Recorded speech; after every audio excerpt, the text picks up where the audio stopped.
Tabii Diyanet İşleri Başkanlığımızın harcama kalemlerine göre meclisten de bütçesi ona göre ayarlanıyor ve o şekilde de bütçe görüşmeleri neticesinde de Meclis Genel Kurulu'nun da onayıyla Diyanet İşleri Başkanlığı'na belli bir bütçe tahsis ediliyor.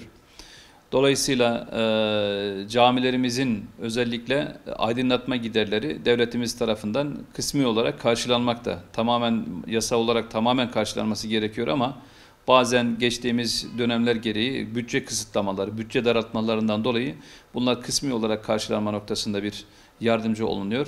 Ama soğutma ve ısıtma noktasında kesinlikle tamamen bunu camiler kendileri karşılamak zorunda kalıyor. Dolayısıyla bu da ülkemizin çeşitli bölgelerinde çok çeşitli sıkıntılara, mağduriyetlere sebep oluyor.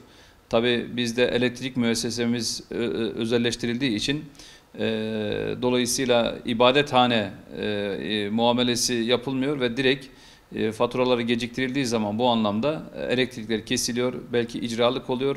Ülkemizin birçok noktasında da bu konuda sıkıntılar yaşanıyor ve karşılaşılıyor.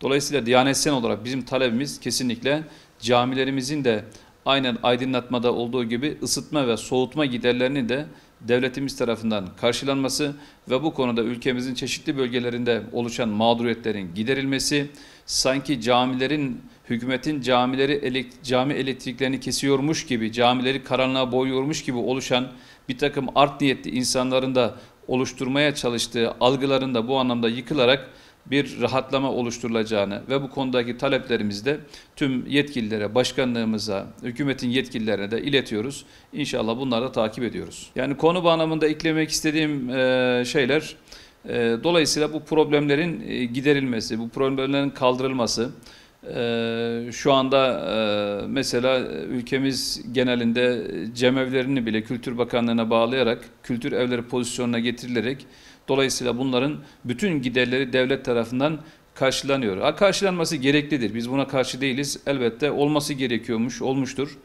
Ama bu anlamda böyle bir adımın da bu şekilde bir yaklaşımın da camiler hususunda yapılmasını hükümetten bekliyoruz.